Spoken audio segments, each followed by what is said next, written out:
शासन के digital learning programme के तहत 10वीं कक्षा के हिंदी विशिष्ट के चौथे वीडियो के साथ जिला उत्कृष्ट विद्यालय शिवपुरी की ओर से स्वीकार कीजिए अपने घर से ही पुण्यपाल सिंह बुंदेला का हाथ जोड़कर नमस्कार।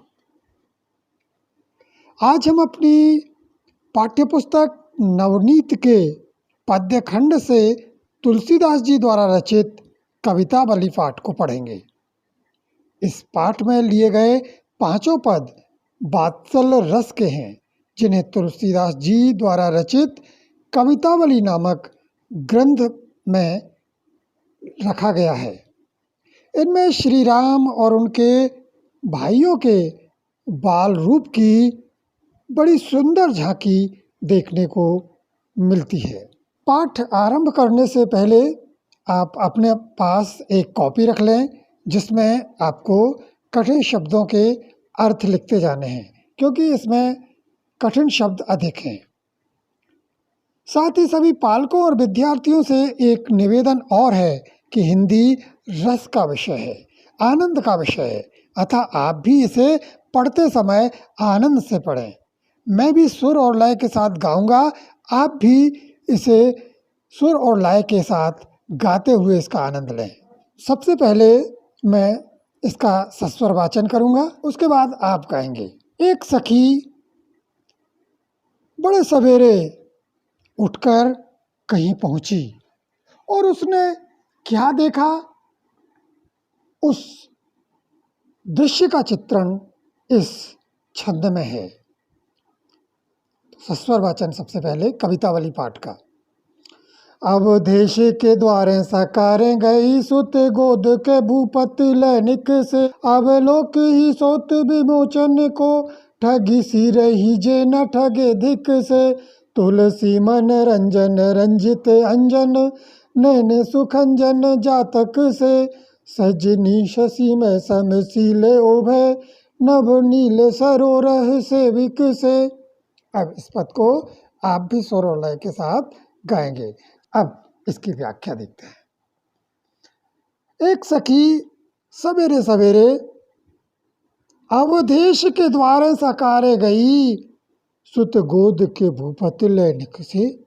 एक सखी दूसरी सखी से कहती है, हे सखी, अवधेश के द्वारे सकारे गई। वे सकारे का अर्थ है सुबह सुबह, बड़े सवेरे। अवधेश के द्वारे गई, मैं अवधेश अवध के राजा दशरथ के दरवाजे पर सवेरे सवेरे गई। सुत गोद के भूपत लैनिक से, और उसी समय सुत को, अपने पुत्र को गोद में लेकर भूपति राजा दशरथ लैनिक से निकल पड़े। सुबह सुबह जैसे ही वह सखी दशरथ जी के दरवाजे पर गई, तो दशरथ जी यानी भूपति अपने पुत्र श्री राम को लेकर, बालक राम को लेकर निकल पड़े। तब क्या हुआ, अब लोक ही सोच विमोचन को ठगी सी रही जे न ठगे धिक से। अवलोकी माने देखकर ही हो, अवलोक हो, देखते ही सोच विमोचन को, जो शोक को, चिंता को विमोचन दूर कर देते हैं, जो शोक को, दुख को दूर कर देते हैं बालक श्री राम। अवलोक ही, उन बालक राम को देखते ही ठगी सी रही, देखकर ठगी सी रह गई, भौचक्की रह गई। इतना सुंदर बालक उसने आज तक नहीं देखा था। जब ब्रह्म धरती पर आ जाए और बालक रूप में हो, तब फिर उसके सौंदर्य की बात क्या कहने। और इसी कारण बालक राम को देखकर वह सखी अपने आप को ठगी सी महसूस करने लगी। जे न ठगे धिक से, और जो ना ठगे, जो अपनी सुध-बुध ना खो दें, ऐसे लोगों को धिक से धिक्कार है। क्योंकि साक्षात ब्रह्म जिनके सामने सुंदर बालक रूप में हो, तो वो कहती है अब लोक ही सोच विमोचन को, जो सोच यह चिंता को दूर करने वाले श्री राम के बाल रूप को देखकर ही ठगी सी रह गई। मैं तो भौचक्की रह गई, विस्मित रह गई।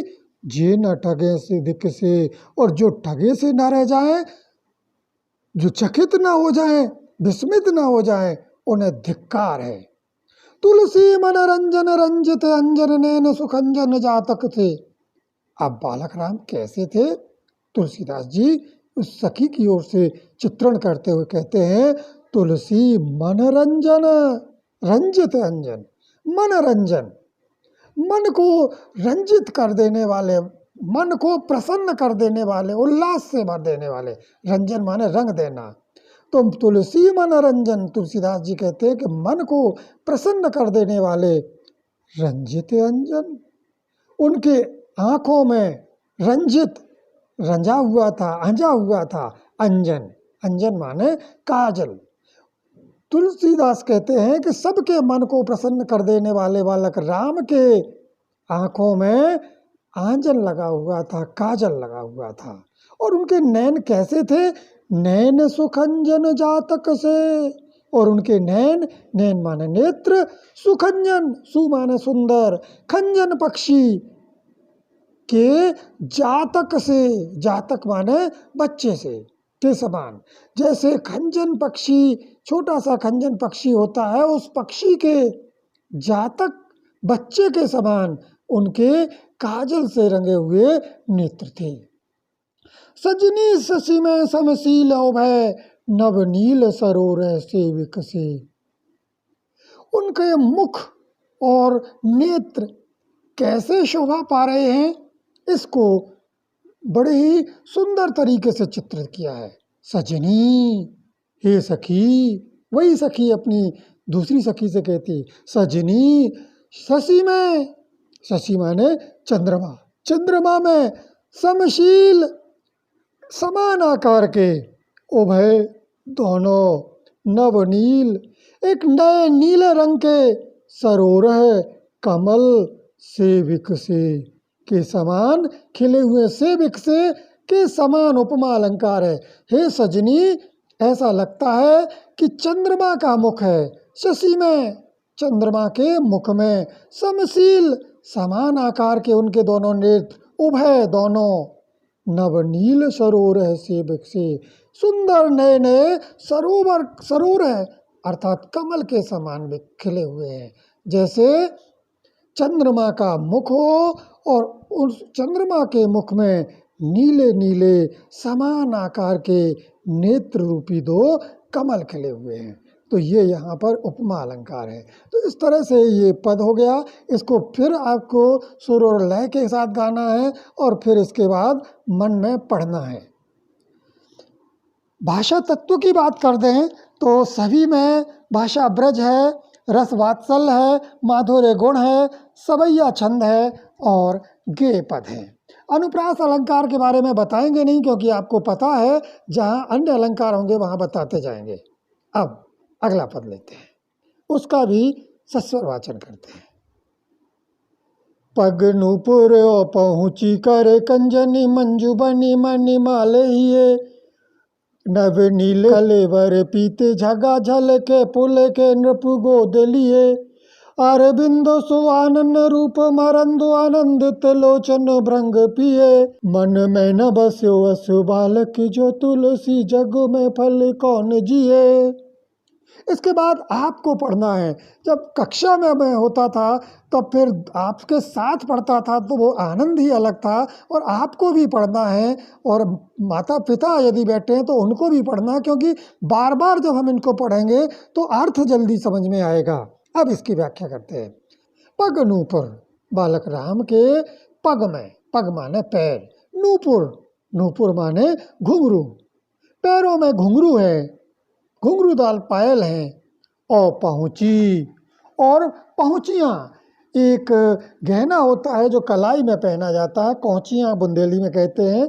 पग नूपुर, पैरों में नूपुर हैं, घुंघरू हैं, और पहुँची, और कलाई में पहुँची पहने हुए हैं।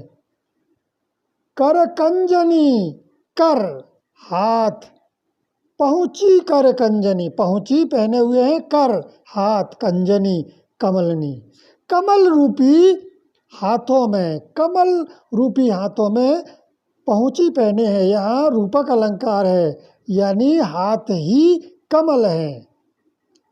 पग नूपुर और पहुँची कर कंजनी, हाथ रूप कमल रूपी हाथों में पहुँची पहने हैं। मंजू बहुत सुंदर, बनी हुई है। मणिमाल मणियों का माला दिए, गले में मणियों की माला भी बड़ी सुंदर लग रही है। पैरों में घुंघरू, कमल रूपी सुंदर हाथों में पहुँची पहने हुए हैं और गले में मणियों की माला सुंदर शोभा दे रही है। नवनील कलेबर पीत झगा, झलके पुलके नृपु गोद लिए। नव नील नया, नीले रंग का, कलेबर, कलेबर माने शरीर, उनके नीले रंग का शरीर है। पीत झगा, पीत पीला, झगा झबला पहने हुए हैं। तो नीले रंग का उनका शरीर है और पीले रंग का झंगुलिया या झबला या ऊपर का वस्त्र पहने हुए हैं। झलके पुलके, उनका शरीर उस पीले वस्त्र में से झलक रहा है। पुलके, और खुशी से भरा हुआ है। नृपु गोद लिए, नृपु यानी राजा गोद में लिए हैं, श्री राम को गोद में लिए हुए हैं। बालक राम को नीले रंग का उनका शरीर है, पीले रंग की झंगुलिया पहने हुए हैं और उनका सुंदर रूप उसमें से झलक रहा है।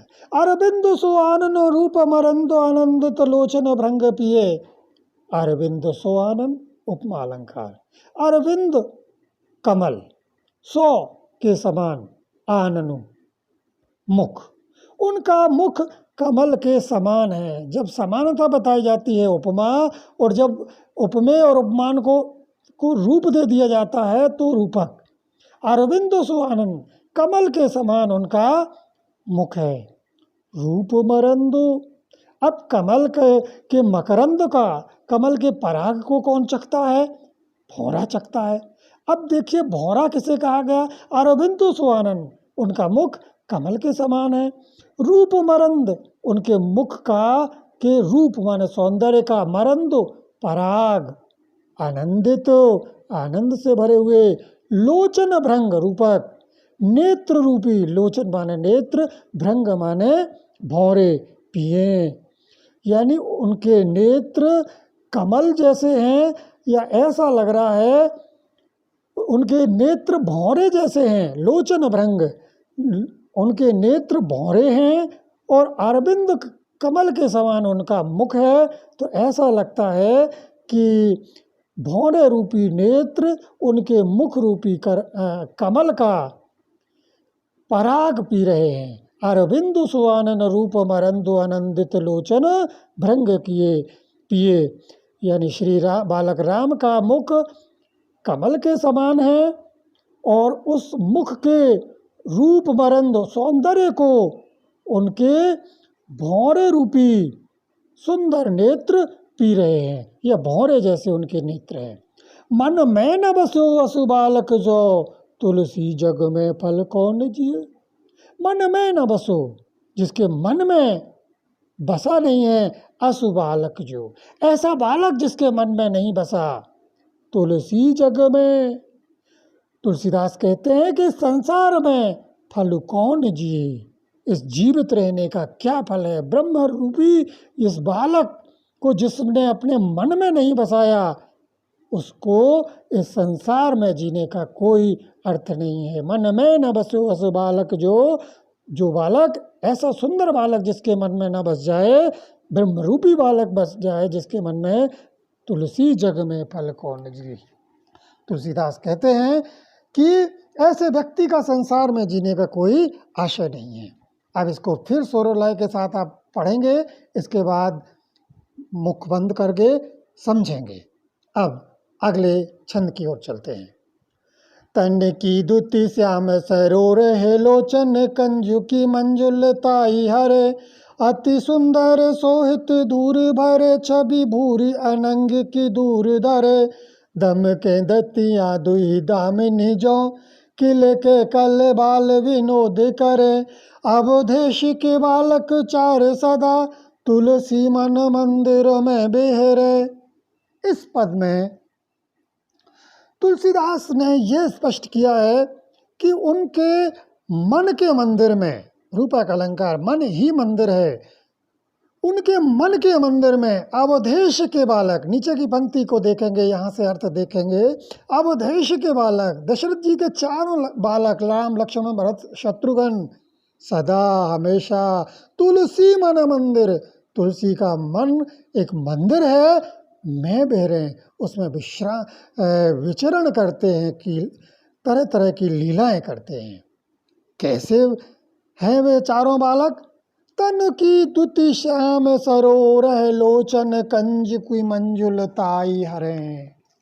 कठिन है लेकिन आसान भी है, आपको मैं उस ढंग से समझाऊंगा, मीनिंग लिखते जाएंगे और आपके पास तो विकल्प है, वीडियो को दोबारा पॉज करके दोबारा आप सुन लेंगे, लिख लेंगे, लेकिन लिखना अवश्य है मीनिंग को।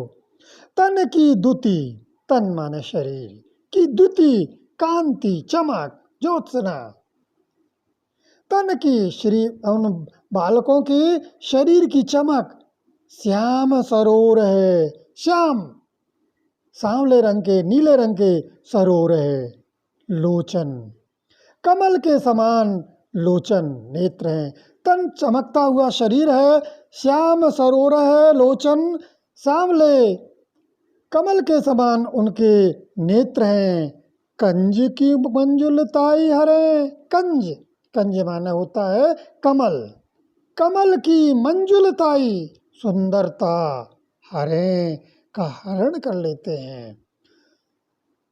तन की दुति श्याम सरोर है लोचन, तन का शरीर कीर्ति चमक से युक्त है, कांति से युक्त है, सरोर है लोचन कमल के समान नेत्र, कंज की मंजुलताई हरें कमल की सुंदरता को भी हरण कर लेते हैं, यानी उनके नेत्र कमल से भी सुंदर हैं। अति सुंदर सोहित धूरी भरे, छवि भूरी अनंग की दूरी धरे, अति सोहित, अति सुंदर सोहित, बहुत ही सुंदर शोभा पा रहे हैं। कैसे? धूरी भरे, धूरी से भिड़े हुए हैं। बालक खेल रहे थे तो बिना मेकअप के धूल से भिड़े हुए हैं, किंतु बिना मेकअप के, नेगेटिव मेकअप होने के बाद भी छवि भूरी अनंग की दूरी करें।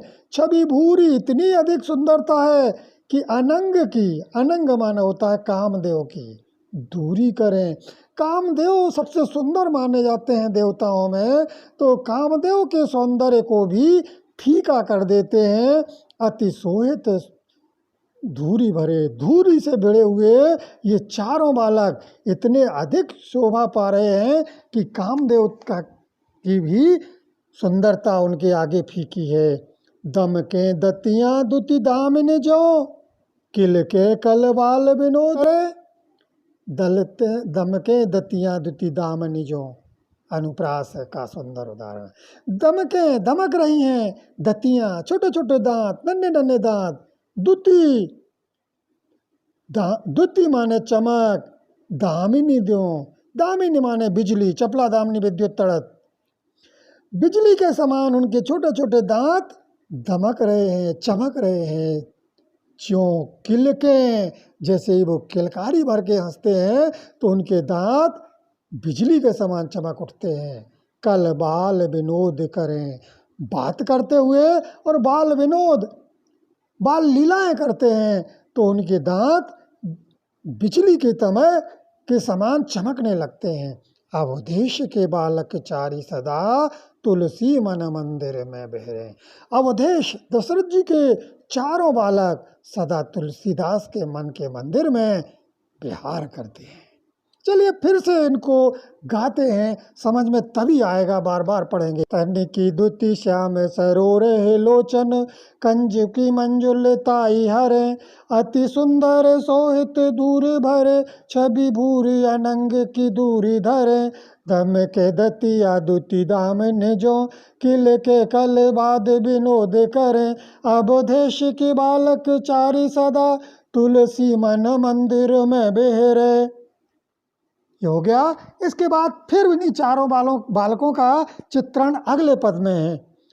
कबहू शशि मांगते हारी करे, कबहू प्रतिबिंब निहारी डरे, कबहू कर ताल बजाए के नाच तो मातु सब मन मोद भरे, कबहू ऋषि आए कहे हटि के पुण्य लेते सोई जही लाग अरे, अब देश के बालक चार सदा तुलसी मन मंदिर में बिहरे।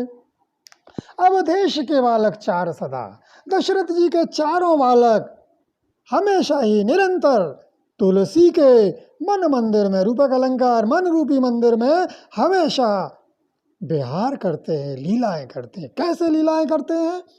कबहू शशि मांगत आहारी करे, कबहू प्रतिबिंब निहारी डरे, कबहू कभी कभी शशि मांगत चंद्रमा मांगते हैं चारों बालक कि मैया मुझे तो चंद्रमा चाहिए।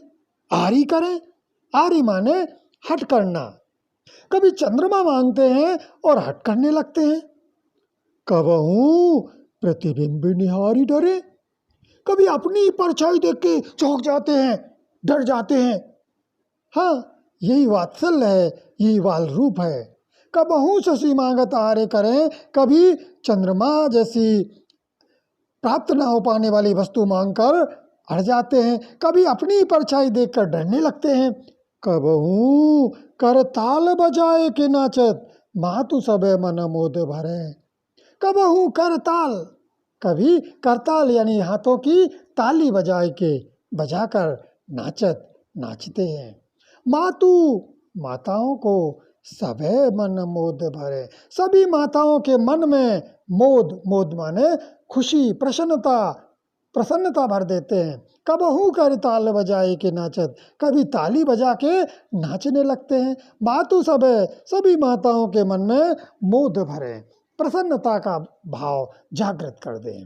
कबहू ऋषि आए कहे हटि के, पुण्य लेत सोई जही लागी अरे, कबहू कभी कभी ऋषि आए क्रोधित हो जाते हैं, रूठ जाते हैं। ऋषि आए रूठ कर, कहें हटि के, हट कर करके कहने लगते हैं कि हमें ये चाहिए, ये नहीं चाहिए। पुण्य लेत सोई, पुण्य माने दोबारा पुनः, लेत सोई वही ले लेते हैं। जही लागी अरे, जही लागी जिस पर लगे हुए थे, अड़े हुए थे कि हमें नहीं लेनी है, फेंक देते हैं, दोबारा उसी वस्तु को ले लेते हैं। यही वाल रूप स्वभाव का चित्रण इस पद में है। कबहू ऋषि आए कहे हटि के, कभी क्रोधित हो जाते हैं, हट करने लगते हैं, रूठ जाते हैं। पुण्य लेते सोई, दोबारा वही वस्तु ले लेते हैं। जही लागी अरे, जिस वस्तु पर अड़े हुए थे कि हमें नहीं चाहिए। अवधेश के बालक चारे सदा तुलसी मन मंदिर में बेहरे। दशरथ जी के चारों बालक इस प्रकार लीला कर रहे हैं। फिर से मैं गा रहा हूँ, आप भी साथ में गाइए। कबहू शशि मांगत आरी करे, कबहू प्रतिबिंब निहारी डरे, कबहू कर ताल बजाए के चाचत, मातु सब मन मोद भरे, कबहू ऋषि आए कहे हटि के, पुण्य लेते सोई जही लाग अरे, अब देश के बालक चारि सदा तुलसी मन मंदिर में बेहरे। तो ये हो गया, मन में पढ़ेंगे। अब अगले पद को लेते हैं। बरदंत की पंगति कुंद कली, अधर अधर पल्लव खोलनी की, चपला चमके घन बीच जगे, छवि मोतिन माल अमोलनी की, घुंघरारी लटे लटे के मुख ऊपर, कुंडल लोल कपोलनिक, नेव छावरी प्राणी करे तुलसी, बल जाऊ लला इन बोलनिक। इसमें बालक राम के सौंदर्य का, बालक राम की बाल लीलाओं का चित्रण है। बरदंत की पंगति कुंद कली, अधराधर पल्लव खोलने की। बर श्रेष्ठ, दंत की दांतों की, पंगति पंक्ति, वरदंत की पंगत सुंदर दांतों की पंक्ति, लाइन कतार, कुंदकली जूही की कली के समान है, सुंदर दांतों की पंक्तियां हैं। अधर अधर, अधर धन अधर, दीर्घ स्वर संधि। अधर माने एक होंठ, धन अधर दूसरा होंठ, यानी दोनों होठों को पल्लव ओठ रूपी पत्ते खोलन को। जैसे ही दोनों ओठ रूपी पत्तों को खोलते हैं तो उनके दांतों की पंक्ति जूही की सुंदर कली के समान दिखाई देती है। कितना सुंदर काव्यमय चित्रण है। पुनः देखिए, बरदंत की पंगति कुंदकली, सुंदर दांतों की पंक्तियां कुंद की जूही की कली के समान है। अधराधर, एक ओठ के ऊपर दूसरा ओठ रखा रहता है तो अधराधर दोनों होठों के पल्लव, रूपक अलंकार है, दोनों होठों के पत्ते, यानी दोनों होठ माना कि पत्ते हों, तो पत्ते रूपी दोनों होठों को जैसे ही खोलन की खोलते हैं तो दांत कैसे दिखते हैं? जैसे सुंदर जूही की कली की पंक्ति हो। चपला चमके घन बीच जगह, छवि मोतिन माल अमोलन की। ये दांत चमकते भी हैं। अब आगे चलते हैं। चपला चमके, चपला दामनी विद्युत, बिजली के पर्यायवाची है। चपला माने विद्युत। चपला चमके, बिजली चमकती है। घन बीच जगह, घन बादल, बीच बीच में जगह। जब बादलों के बीच में चपला बिजली चमकती है तो जैसा दृश्य उपस्थित होता है, छवि मोतिनी माल अमोलन की, उनके गले में जो मोतिन, मोतियों की माल, माला, अमोलन, अमूल्य कीमती मोतियों की जो माला है, उस मोतियों की माला की छवि ऐसी है जैसे चपला चमके घने बीच, जैसे बादलों के बीच में बिजली चमक रही हो, ऐसे ही उनके गले पर मोतियों की माला चमक रही है। दांत भी इसी तरह चमक रहे हैं। घुंघरारी लटे लटके मुख ऊपर कुंडल लोल कपोलन की। घुंघरारी लटे, उनके बाल, कुंतल, केश, कच्छ घुंघरारे हैं। घुंघरारी लटे, उनके घुंघरारे बाल हैं। लटे माने बाल, लटके, लटके हुए हैं। मुख ऊपर, उनके मुख के ऊपर घुंघराले घुंघराले बाल हैं। कुंडल लोल, और कुंडल लोल कपोलन की, सुंदर कपोलों के ऊपर कानों में जो कुंडल हैं वह भी कीड़ा कर रहे हैं, खेल रहे हैं, हिल उल रहे हैं। घुंघराली लटे मुख ऊपर, मुख के ऊपर घुंघराले बाल हैं। कुंडल लोल कपोलन की, और उनके गालों पर, सुंदर गालों पर कुंडल हिल्लुल रहे हैं। नेवछावरी प्राण करे तुलसी, बल जाऊ ललायन भोलन की। न्यौछावर, न्यौछावर कर दें, समर्पित कर दें, प्राण करे तुलसी। तुलसीदास इस बालक रूपी ब्रह्म के ऊपर प्राणों को न्यौछावर कर देता है। बलि जाऊं, मैं बलिहारी जाता हूँ, लला हे बालक, इन बोलन की, इन मीठे मीठे वचनों पर मैं अपने आप को बलिदान कर देना चाहता हूँ, न्यौछावर कर देना चाहता हूँ। न्यौछावर प्राण करे तुलसी, बलि जाऊं लला इन बोलन के। हे लला, हे राम लाला, मैं अपने प्राण भी तुम्हारे इन सुंदर वचनों के ऊपर न्यौछावर कर सकता हूँ। अब पुनः इसको स्वर लय के साथ पढ़ते हैं। जितनी ज़्यादा बार आवृत्ति होगी उतना अच्छा समझ में आएगा और याद होगा। बरदंत की पंगति कुंद कली, अधेरा धरे पल्लव खोलनी की। चपला चमके घने बीच जबे, छवि मोतिन माले अमोलनी की। घुंघरारी लटे लटके मुख ऊपर, कुंडल लोल कपोलनी की। निवछावर प्राण करे तुलसी, बल जाऊ लला इन बोलनी की। इस तरह से वात्सल्य का ये पद पूरा हुआ। आपसे पूरे प्रश्नों के उत्तर बनेंगे, व्याख्या बनेगी। अगले वीडियो के साथ शीघ्र मैं उपस्थित होऊंगा। जय हिंद।